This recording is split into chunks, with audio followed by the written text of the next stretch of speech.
بسم الله. السلام عليكم ورحمة الله وبركاته. maanta waxaan rabaa inaan halkaan fariin ka diro fariintaas oo ku saabsan shaqaaqadii xalay ka dhacday magaalada Kaalkacyo iyo dagaalkii saaka dhacay. marka ugu horeyso waxaan rabaa inaan u tacsiyadeeyo dadkii ku dhintay shaqaaqadii ay soo abaabuleen kooxda Aranjan. inna lillahi wa inna ilayhi raaji'uun ayaan leeyahay.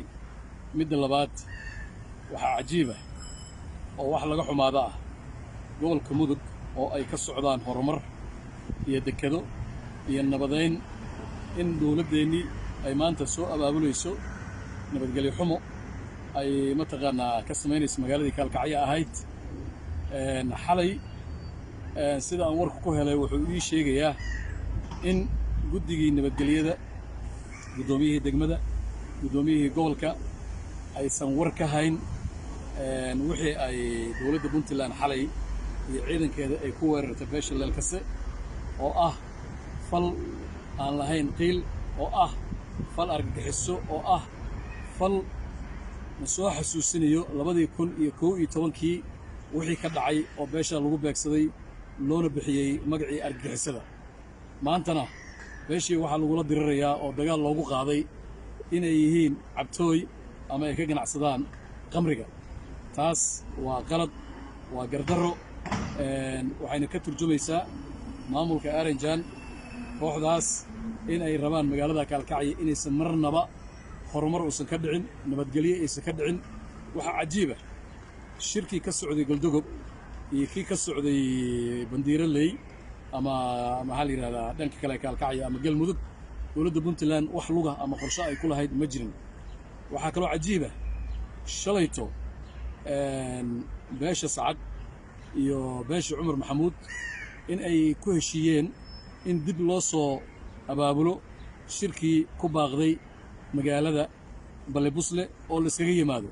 dagaalkii xalayna wuxuu markhaati cad u yahay oo aanan gambasho lahayn in la rabo magaaladaas horumar inaysan gaarin, nabadgelyo inaysan gaarin, inaan mataqaanaa wanaag aysan kooxdan la damacsanayn. horey ayaa waxay u cunuqabateeyeen canshuurtii magaalada ka soo baxaysa ayay waxay diideen inay ku bixiyaan in magaalada ay horumar ka sameeyaan ayay hor istaageen. haddana waxyaabaha ay abaabulayaan waxay mar labaad calaamad u tahay in nimankani aysan gobolka mataqaanaa aysan la rabin wax horumara. waxaan u sheegayaa madaxweyne Siciid Cabdullaahi Dani inuu arrintaas magdhow ka bixiyaa, dadkii halkaa ku dhintay uu raaligelin ka siiyaa. in 6 teknika ah xaafad lagu weeraro waa gardarro. saasna wax mataqaanaa ummadda Puntland madaxweyne loogu loogan karo ama hawl loogu qaban karo ana iima muuqato. inna lillahi wa inna ilayhi raaji'uun baan mar labaad oranayaa. wixii xalay ka dhacay halkaas iyo saaka ka dhacayna aad iyo aad baan u cambaaraynayaa. reer Kaalkacyo waxaan u sheegayaa inay mataqaanaa ayagana nabadgelyada ilaaliyaan oo arrintan aysan mataqaanaa inta ay sii dhammaan dadka bulshada baraha bulshada ayaga wax ku qoraya oo leh cabtooy baa la weeraray. arrinta cabtooy waa ka weynta.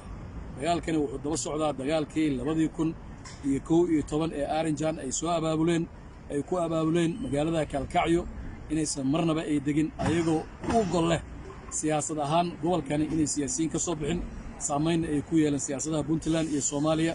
aad baan idin salaamayaa. dadkayga waxaan ka codsanayaa reer Kaalkacyo iyo reer Mudug iyo reer Puntlandba arrinta in la qaboojiyo oo aysan Aranjan isku kaaya dirin oo aan mataqaanaa aan isku duubnaano. gobolkana waa soconaya horumarkiisa, wanaaggiisa waa soconaya. asalaamu calaykum waraxmatullaahi wabarakaatu.